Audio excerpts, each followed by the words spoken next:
వ్యవహారంలో తెలంగాణ పోలీసులు దర్యాప్తును ముమ్మరం చేశారు. వరుసగా మూడో రోజు కూడా ఐటీ గ్రిడ్స్ కార్యాలయంలో సోదాలు చేపట్టిన పోలీసులు ప్రధాన నిందితుడు అశోక్ దేశం వదిలి పారిపోకుండా లుకౌట్ నోటీస్ జారీ చేశారు.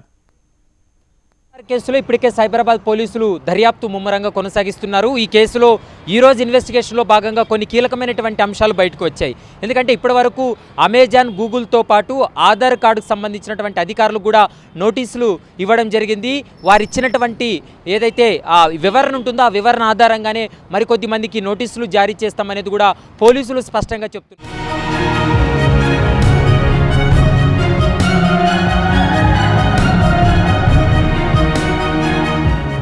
ఐటీ గ్రిడ్ కేసులో గుట్టు రట్టు చేసే దిశగా సైబరాబాద్ పోలీసులు అడుగులేస్తున్నారు. ఐటీ గ్రిడ్ కి ప్రజల వ్యక్తిగత సమాచారం ఎక్కడి నుంచి వచ్చిందనే కోణంలో విచారణ ప్రారంభించారు.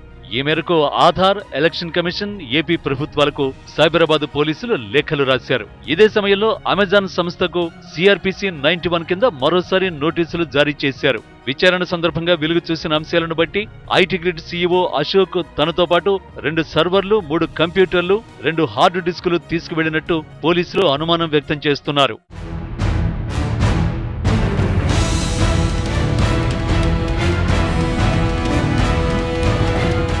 పరారీలో ఉన్న అశోక్ను పట్టుకునేందుకు 3 బృందాలను ఏర్పాటు చేసిన అధికారులు ఆచూకీ తెలియగానే అదుపులోకి తీసుకునేందుకు సిద్ధమవుతున్నారు.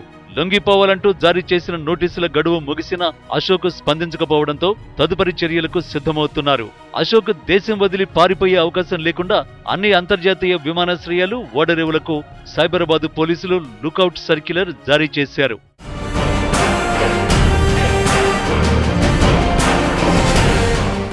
సేవామిత్ర యాప్ ద్వారా ఏపీలో ఎన్నికల సరళిపై సర్వే చేస్తున్నారని హైదరాబాద్ సిపి అంజనీ కుమార్ తెలిపారు. వ్యక్తిగత వివరాలతో పాటు ఆధార్ కార్డు, ఇతర ఐడి ప్రూఫ్లను సేకరించారని, వచ్చే ఎన్నికల్లో ఏ పార్టీకి ఓటు వేస్తారో తెలుసుకుంటున్నారని చెప్పారు. గ్రామస్థాయి, బూత్ స్థాయి వివరాలు తెలుసుకున్నారని అంజనీ కుమార్ చెప్పారు. సైబరాబాద్ పోలీసులతో కలిసి హైదరాబాద్ పోలీసులు విచారణ జరుపుతున్నారని తెలిపారు. ఐటీ గ్రిడ్ కంపెనీ ద్వారా సర్వేలో ఎంతమంది సిటిజన్స్ పార్టిసిపేట్ చేశారు, ఈ ఎంటైర్ డేటా బ్యాంక్ ప్రస్తుతం మన దగ్గర లేవు. తర్వాత ఏ కంపెనీకి సబ్ కాంట్రాక్ట్ ఇచ్చారు, ఎవరి దగ్గర మొత్తం డేటా ఉంది, these are all subject to be verified.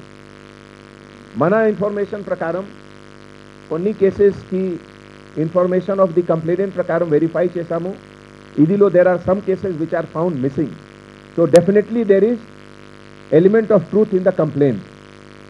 Now idiki enta quantity enta undi, total volume enta undi, that is subject matter of investigation, and all of us will sit together and further investigate under the guidance of ECI and also jointly with Cyberabad police.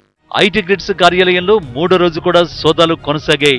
IT grids కార్యాలయంలో స్వాధీనం చేసుకున్న laptop, hard డిస్కులోని డేటాను cyber crime పోలీసులు ethical hackers సహాయంతో బయటకు తీసేందుకు ప్రయత్నిస్తున్నారు. అశోక్ను పట్టుకుంటే డేటా విషయంలో కీలక సమాచారం రాబట్టవచ్చునని పోలీసులు భావిస్తున్నారు. ఈ డేటాను విశ్లేషించే క్రమంలో అవసరమైతే మరోసారి కూడా ఉద్యోగులకు నోటీసులు ఇచ్చే అవకాశం ఉన్నట్టు తెలుస్తోంది. ఈ కేసులో ఇప్పటి వరకు సైబరాబాద్ పోలీసులు స్వాధీనం చేసుకున్నటువంటి ఎలక్ట్రానిక్ పరికరాలు ఏవైతే ఉన్నాయో వాటన్నింటినీ కూడా ఎథికల్ హ్యాకర్స్తో ప్రస్తుతమైతే ఆ డాటానన్నింటినీ కూడా పరిశీలిస్తున్నటువంటి సందర్భం కనపడుతుంది. వచ్చే 2-3 రోజుల్లో ఈ కేసుకు సంబంధించినటువంటి విషయంలో మాత్రం కొన్ని కీలకమైనటువంటి అంశాలు బయటపడతాయి. 2-3 రోజుల్లో ఈ యొక్క కేసు కూడా కీలక మలుపు తిరిగే అవకాశం అయితే స్పష్టంగా కనపడుతుంది.